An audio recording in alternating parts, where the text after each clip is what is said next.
Hey, I'm Andrew from Neck Deep Media, here with Ned from Title Fight. Hello. How's it going, dude? I'm well, how are you? I'm doing very well. Your show is kick-ass tonight, by Thank the you way. very much. Just very enjoyable. So how has tour been going so far? How's this show compared to other shows on tour? Tour's been great. The show was pretty crazy tonight, and a lot of the shows have been really crazy. It's been really cool. We were doing a lot of support tours last year, and playing a lot of bigger places to a lot more people, and it was really cool. But at the same time, we're more used to playing places like this and playing smaller clubs and stuff like that. So it was cool doing all that stuff. But I think it paid off because we're doing this tour right now, and we're doing it with a lot of bands that we like, and we're going to a lot of cities, and the shows are all awesome. We're having a lot of fun, so I think it paid off. That's awesome. Yeah, you guys toured with Census Fail earlier, like this winter. Yeah. This past winter, and we saw you at the rave. Yeah. And seriously, tonight was like so much better. Like at the rave, no offense to you, like I was into it and I was really into it, but everyone else was just standing there. And tonight, everyone's going crazy. Yeah.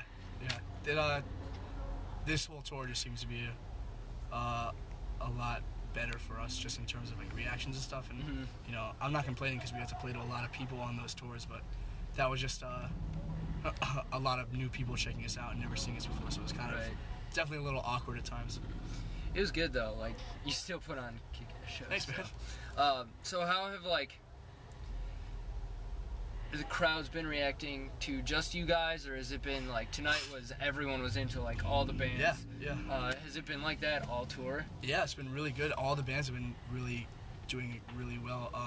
Our friends in Dead and Path open up the tour, and they're a fairly new band, and they haven't really done that much touring, and they've been getting a great reaction. The Menzingers have been our friends for a long time, and they're doing great. And Touche Amore, you know, they've been really killing it every night. They're awesome to watch, and they just put out a new record and they're playing new songs, and it's really cool. Every band actually is coming out has a new record out or coming out in the near future. So it's a really cool tour to be a part of with all this new music going on. Yeah, it's really exciting, and this is a great summer actually for just new music in general, with like everything being released. So your set list since Shed just recently came out, how do you construct it, like pairing up like new and old songs? We wanted to do a set list where we kind of mixed it up and played a lot of new stuff, but also played old songs still at the same time, because I know we've got to see bands and they had a new record come out and they play the whole new record and it flops and nobody's listened to the new record yet. It's been too soon and nobody really cares, and so we wanted to make it so at least if nobody's heard the new record yet, at least people have heard the old songs, so we'll play a couple of those. So but there was a lot of stuff on the new record that we really wanted to play, because we've been playing the same songs for such a long time. So we kind of, you know, picked our favorite songs of the record and worked them into the set, and the reaction's been good. Some songs go over better in other places, but for the majority of the time, it seems that people are excited about the new record. It's cool. Yeah, definitely. Speaking of the new record, besides like it kicks ass too, by the way. Thank you. Like, we're just big supporters. I mean, we named our whole group after your song. Thanks. So, but speaking of the new record, you guys did like a lot of different like releases with like the VHS tape. You filmed the video for 27 on the VHS camera. Like, what inspired you guys to do that kind of stuff? We wanted to do something special for our record. It was our first full length. It was our first release in a while, and we wanted to just do something special, just for ourselves, and do something different and kind of keep things fresh and interesting. And the idea of doing the VHS, actually kind of, I don't even know how it happened, but we just joked about getting a VHS camera, and then we actually ended up doing it.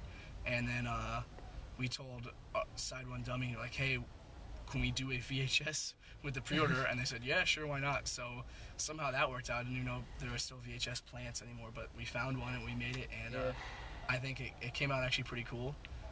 And then the video was kind of the same idea. We just wanted to keep the same vibe. We liked how the camera looked, and we liked how everything kind of came out with that. So it was another thing. We just kind of came up with an idea, and then actually my girlfriend, who goes to film school, helped us film it, and she kind of did a lot of the visual stuff and helped us out a lot. So we kind of want to just keep the same vibe going throughout the whole thing. They'll keep it consistent, fluid thing. So that was the idea behind that.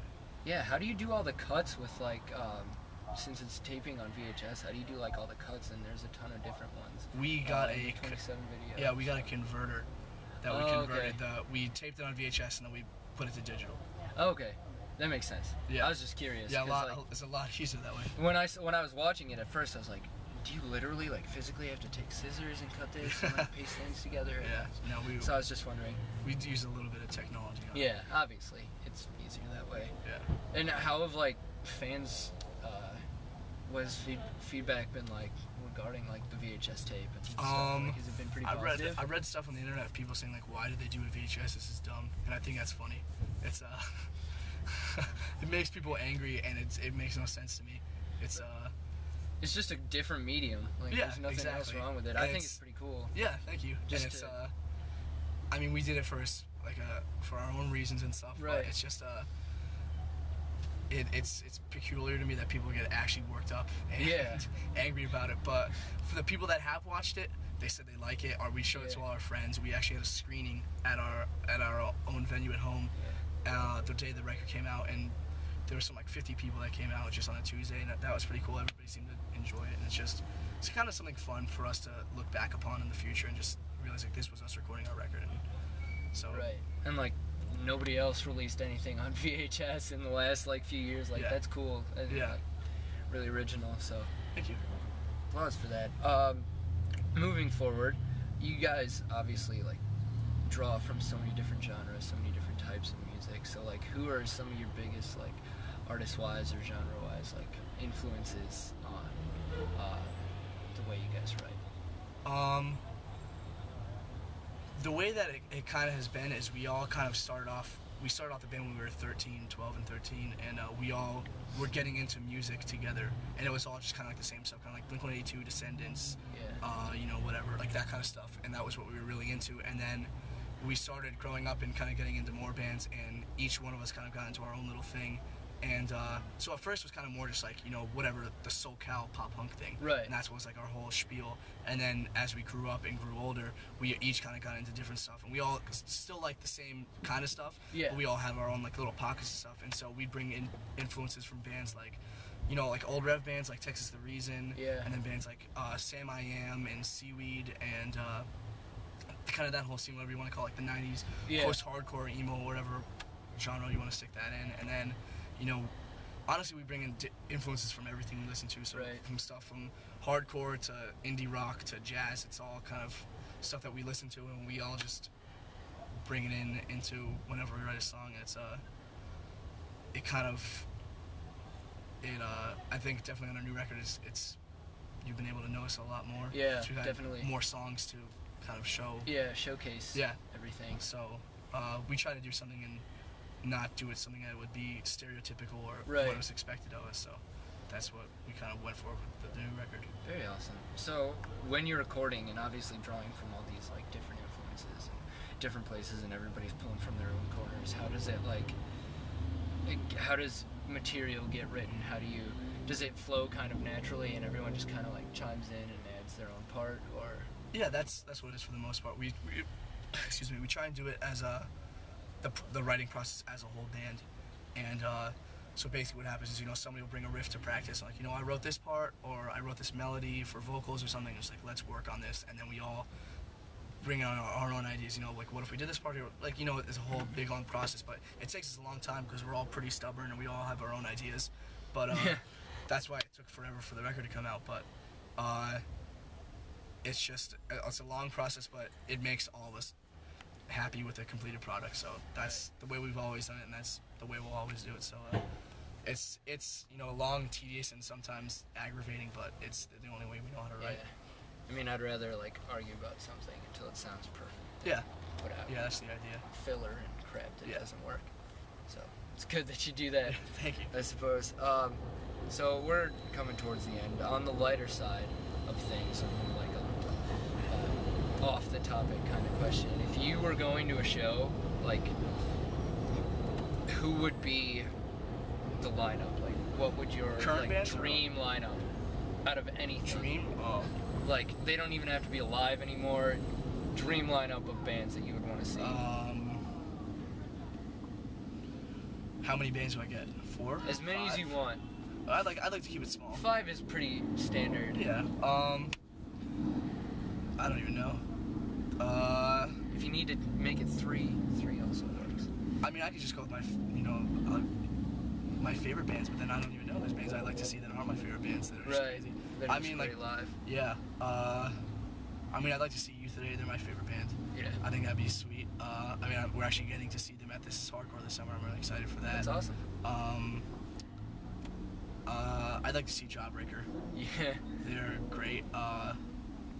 Huge influence on us, and Dear You is top 5 records of all time for me. Definitely. I don't know. I mean, it really is. Those are like 2 bands I really would like to see. Right. And then like everything after that, honestly, like depend on my mood.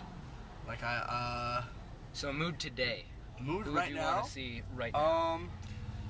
We were listening to Judge in the van before. I would like to see that. Cause that's Hey Shane. Hey. Hi. Kind of matched with you today. So kind of bringing a similar vibe. I don't know. Throw a Free Spirit on there. And my friends.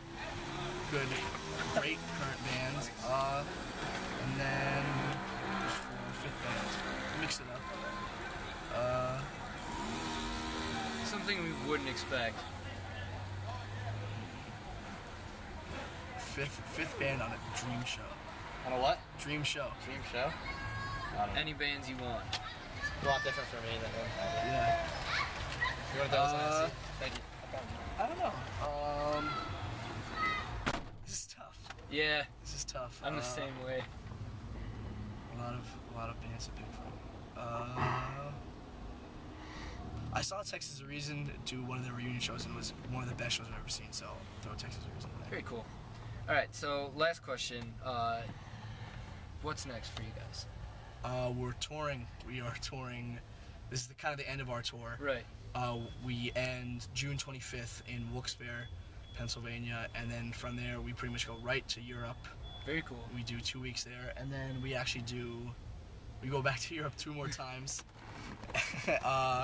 which is gonna be stressful. Yeah. But and in the midst of really that, we're doing This Is Hardcore, which we're really excited about, and then just gonna tour for as long as we can on this record, and we're talking about writing new stuff, but that's kind of back burner. Yeah, I mean, we're definitely gonna do it when we get home, but we have a while till we have to do another record. Right. But we definitely still we're interested, and we have some ideas flowing. So yeah, just typical stuff, writing, touring as much as we can, and that's really it. Just that's cool. Typical touring band stuff. All right. Well, thank you for doing this. Yeah, thanks again. a lot. I'm Andrew. I'm Ned. We'll see you guys later.